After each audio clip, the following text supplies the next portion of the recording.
Incoming. This is an immediate alert. Because of the current circumstances and strange occurrences surrounding the assassination of Charlie Kirk, America may currently be on the brink of civil unrest. Think Civil War II.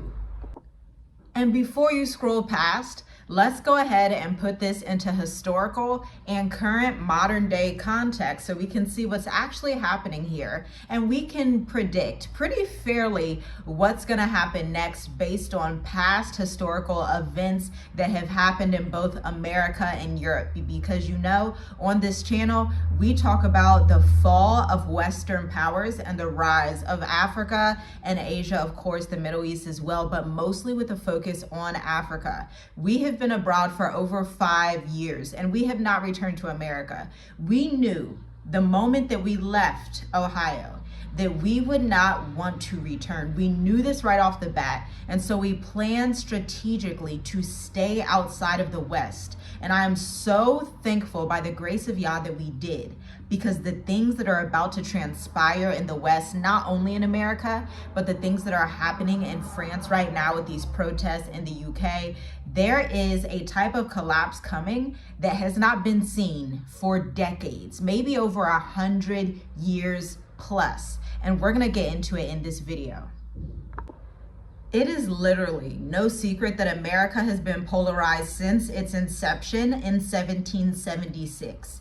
Right now, it's Democrats versus Republicans, far right versus far left, whatever. I am neither. I'm independent. As I just told you, I really don't even care about politics in America, but I care about it to the extent that it proves that prophecies are coming true and the collapse of Babylon is inevitable. But there's something beautiful about history. There's this verse in Torah, in Deuteronomy, that says, "Ask the forefathers and they shall tell you what's going to happen." Meaning, look for historical events, look for historical ties to understand what can possibly happen in the future. And I want to bring this to World War I.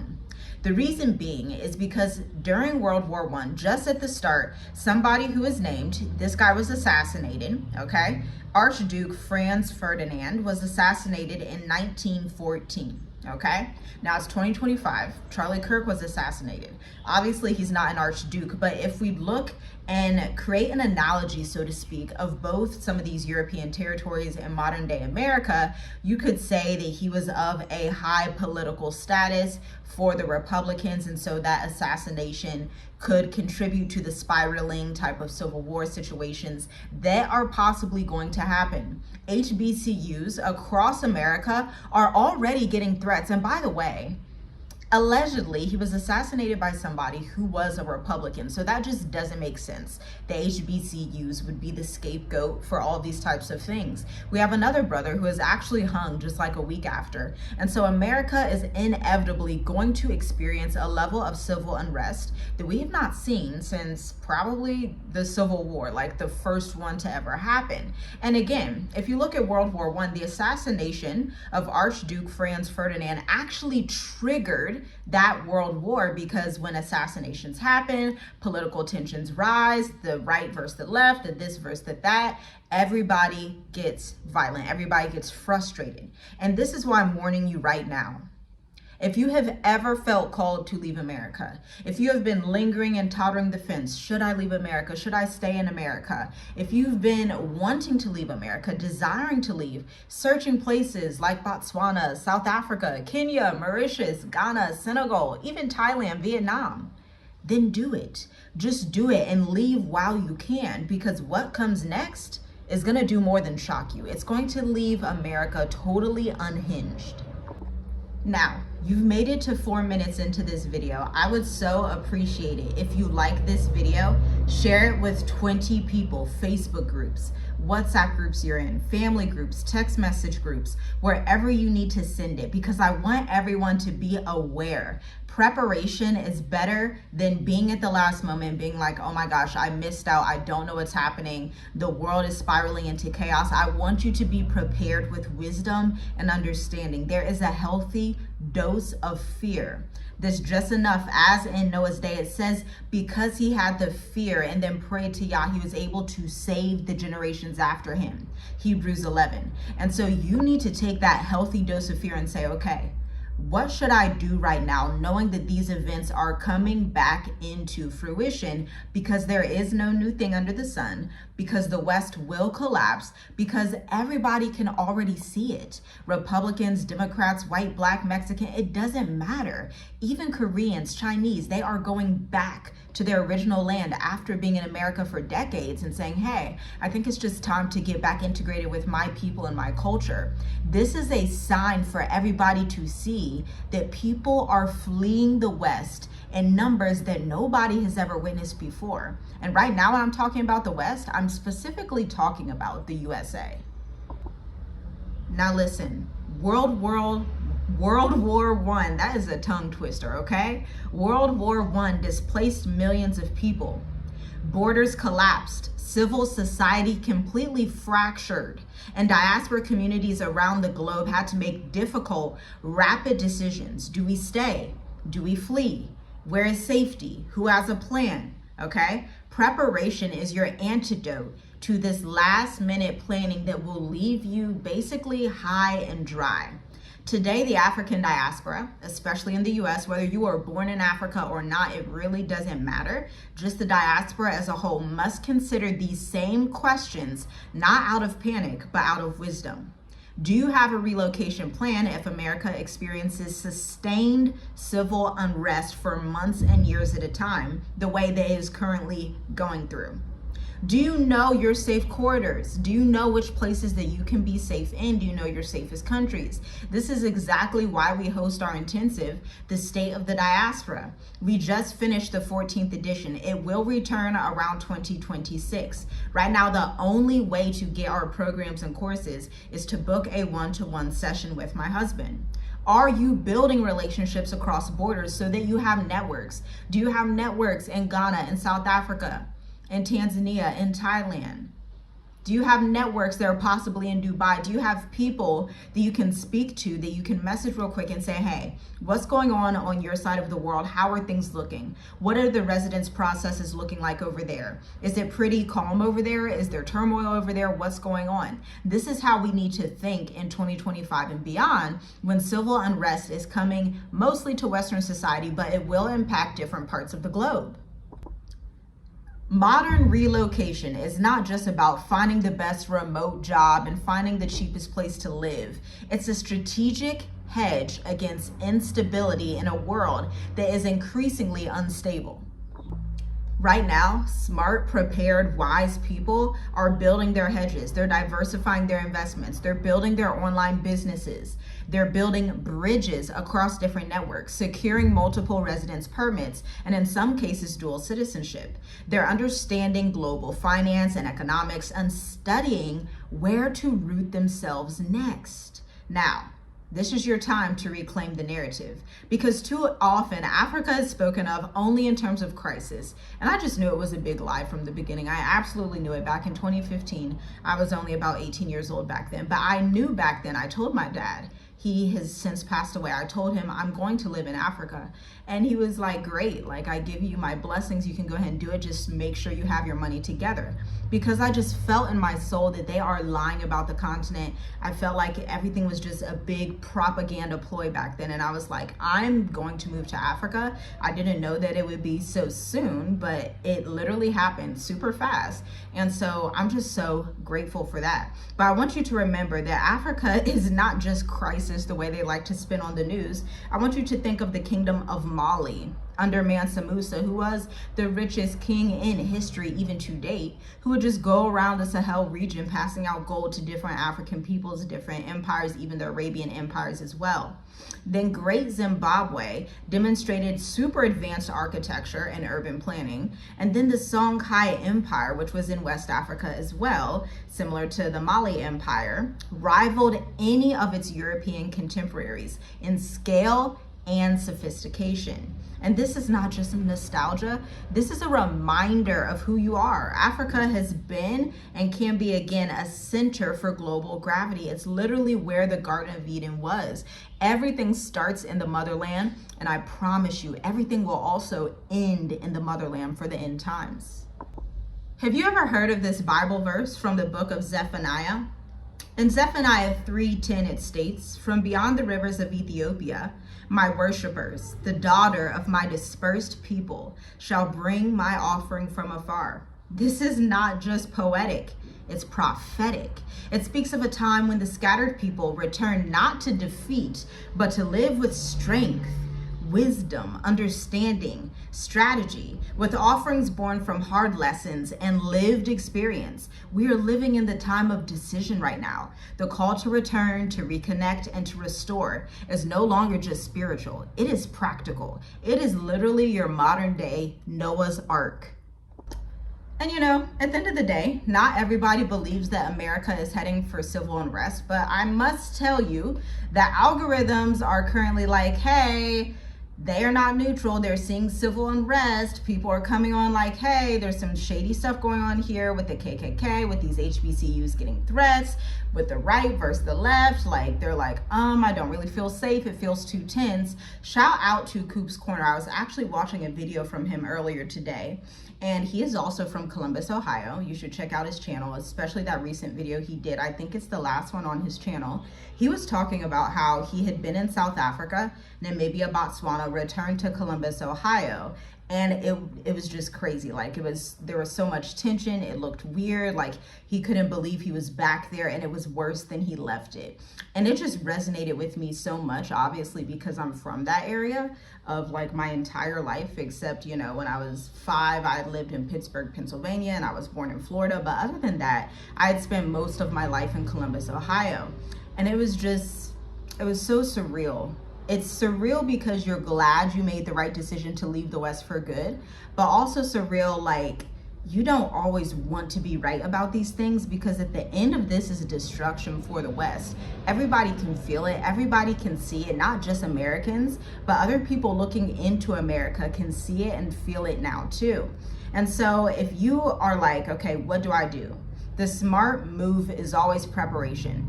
You will never regret being prepared, just like you will never regret traveling. Like, nobody pops up and says, oh my gosh, I'm so frustrated that I went and traveled. Like, that just isn't a thing. At the end of people's lives, they're typically frustrated that they did not travel, they did not start a business, or they did not spend time with their family, that they just let the system demolish all of their opportunities and control and manipulate them. This is your time to get serious in the next 30 to 60 days. It's September 24th. From October 24th to November 24th, reevaluate your living situation, understand your rights abroad, connect with the diaspora relocation programs, learn from Africa's empires, not just its pain, and align with prophecy, not fear. Stay prepared, because if you are considering a strategy to relocate, in uncertain times, you want to have your investments together, this is our moment as a collective. Our community exists solely to support you on your journey, because this 5 to 6 years of lived experience in multiple African countries, getting multiple residence permits, has enabled us to come back and give you that information. Like, can you imagine when we left America, we did not have somebody give us 5 years worth of experience condensed down into a 40-page curriculum over a 4-week intensive, the way we do for our mature adult intensive. But we are so honored and privileged to be able to serve you in that way, because it's critical to your move abroad strategy. You know, my husband, he just finished up the last cohort of the mature adult intensive, and the testimonials have just been phenomenal. We're going to post them on the website. You can visit journeywithusmovetoafrica.com and see those testimonials, but they're just so heartfelt. The things that really stuck out that people loved about the 4-week intensive is the community, because it is a group coaching program, and then the accountability with paperwork and finance, because it can be a lot, especially if you have children or you have grandchildren and you have this going on, then you have have this and you have these taxes and these bills, and you're trying to create a relocation strategy, but you're like, I've never done this. I've only gone on to Caribbean cruises. I've only gone down to Florida, and you just don't know what it's like. It may feel very lonely, especially if you're not married. You may be like, hey, I just feel like I'm so alone in this. And so having that group inside of that high touch intensive really does make a huge difference. It transforms your entire worldview and gives you the confidence, safety, and know-how that you need to move abroad securely, okay? And we always tell our clients, actually another question that somebody had in the State of the Diaspora group that I want to talk to you about. Somebody asked, is there malaria in Mauritius? And I constantly forget this fact. I don't talk about it a lot because I've been here for so long now, so it's just kind of normal to me. Malaria does not exist in Mauritius. Mauritius actually abolished malaria back, I believe, in 2005, if I'm quoting that correctly. And so malaria does not even exist in this country. But these are things you wouldn't know. And so when you're looking at the continent of Africa, and maybe you're not 25, maybe you're not 30, maybe you're 55, maybe you're 45. The vast majority of our clients, not only in our intensive, but also our marketing clients, are people who are over 40, and they need the younger generation that is technologically savvy to be able to help them and get things done quicker with more sufficiency than they would do if they were alone, okay?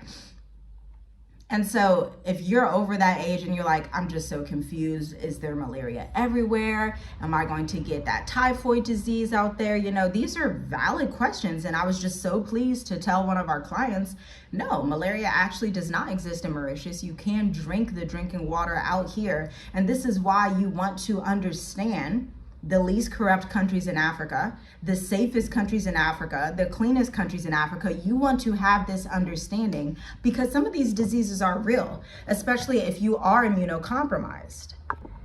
And another really cool client we've had, it's so wonderful. It's kind of matching the channel. If you've been on here for some time, you know our channel is growing like insanely. All praises and glory to the Most High, reaching literally every continent on Earth. Like there's not a continent on Earth aside from Antarctica that this channel has not reached, okay? So it's so beautiful.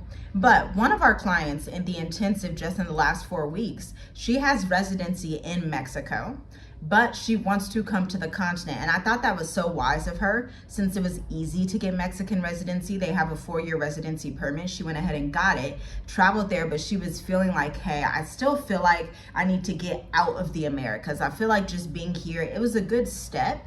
It's movement, of course. She's not staying stagnant, but at the same time, she's like, I really want to be on the continent, but I want to be somewhere safe, secure, where I'm not going to have a lot of problems, because at the end of the day, the continent of Africa is vast and there are different things that you may encounter at different times. Policies change, immigration reforms happen, political uprisings happen. You have to be aware of these things. And the only way that you can truly be actually aware without media propaganda is lived experience, and to gain that lived experience that you otherwise would never, ever, ever have access to from someone who has lived it 5 years plus and has a family and has multiple businesses throughout the continent that have gotten approved for residence permits. That's key. That's actually another topic we've been talking about in the groups that we're in, like the State of the Diaspora, where people also don't understand which healthcare premiums they should get to get a residence permit. Understand that not all healthcare, international healthcare, is created equal. We suggest that our clients go the exact route that we tell them, because these are the things that have been shown to get approvals for our family and for others, okay? And this is why when you come into a space like that, when you're in an intensive, when you're learning from someone where you're getting this mentorship and getting their lived experience, you want to follow what they say step by step, or you will risk losing out and actually not getting your permit. You may be denied because you did it a different way, or because you thought, well, I could do it this other way, and it's like, actually you can't. You'll be denied because that's not the functional way that this government wants you to do it. These are things you have to take into consideration. Coming from someone who has seen it happen, the difference between people who take what we say step by step and still travel Africa, still live in Africa, have their residence permits, have their digital nomad visa, travel around the world, versus those who inevitably end up back in America, it's usually because they didn't take the instructions word for word. And so they wanted to take their own detour, and they wind up back in the States, because you will get denied if you do not follow the instructions word for word. Okay, so that was just like a little spiel. I had to go on that rant because that's kind of like a disclaimer that you should be aware of if you are relocating. If you're seeing what's happening with this new civil unrest and you think World War III is coming up, this chaotic times are not the time to be like, okay, I'm not going to be obedient to the path and the instructions that are in front of me, because at the end of the day, the only person that really loses out is you when the rest of the people actually follow instructions. Okay, and the question is not if change is coming, but it's whether you are prepared for it. Shalom, shalom. I'll see you in the next video. Stay safe. If you're in America, maybe try to stockpile and kind of have your maneuvers, like which airports you'll use to get out. Maybe you could fly to Mexico first, or to the Caribbean, and then take a direct flight to West Africa. Have your maneuvers ready. And we are available for you at the link in the description. Visit our website, subscribe to members only, watch the Mauritius Africa playlist on our channel, because we have so much advice for you that you will not find anywhere else on the internet. Shalom, shalom. I'll see you next time.